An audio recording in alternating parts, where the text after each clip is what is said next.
কিছুদিন আগেও রোনালদোর সাথে জয় করেছিলেন ইউরো কাপ, হাসতে হাসতে করেছিলেন একের পর এক গোল, ফুটবল ইতিহাসে করেছিলেন একের পর এক রেকর্ড। আজকের পর থেকে পৃথিবীতে তার সবকিছুই রয়ে যাবে স্মৃতি হিসাবে, কিন্তু তিনি চলে গেছেন না ফেরার দেশে। দর্শক, বলছিলাম পর্তুগালের কিংবদন্তি দিয়াগো জৌতার কথা।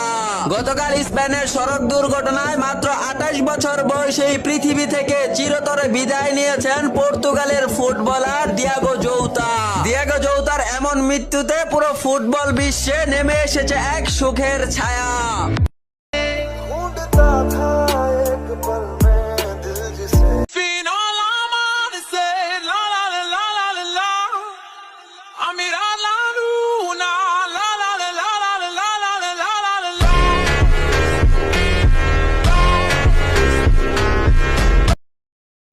सारी दुनिया एक तरफ और मेरे जिगरी यार एक तरफ। बदले ना वे यार रे प्यारे टेमर बदला यारा।